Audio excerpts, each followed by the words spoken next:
ಯಕ್ಷಂಬ ಪಟ್ಟಣದಲ್ಲಿ ಘೋರ ದುರಂತ, ಬಾವಿಯಲ್ಲಿ ಮುಳುಗಿ ಇಬ್ಬರ ಬಾಲಕರ ದಾರುಣ ಸಾವು. ರಂಗಪಂಚಮಿ ಹಬ್ಬ ಬಣ್ಣ ಆಡಿ ಬಾವಿಗೆ ಸ್ನಾನಕ್ಕೆ ಹೋಗಿದ್ದ ಇಬ್ಬರು ಬಾಲಕರು ಸಾವಿನಪ್ಪಿದ ಘಟನೆ ಯಕ್ಷಂಬ ಪಟ್ಟಣದಲ್ಲಿ ನಡೆದಿದೆ.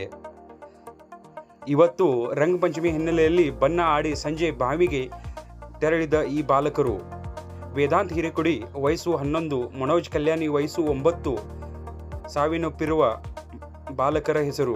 ಬಾಲಕರ ಸಾವಿನ ವಿಷಯ ತಿಳಿದ ಪೋಷಕರು ಆಕ್ರಂದನ ಮುಗಿಲು ಮುಟ್ಟಿತ್ತು.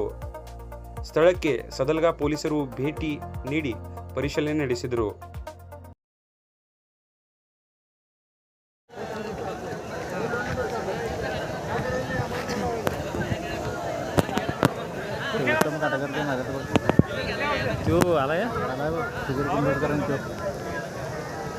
थांबल्यात बघ थांबल्यात बघा त्यांना सगळं माहिती आहे बघ गडाला आहेत बघ.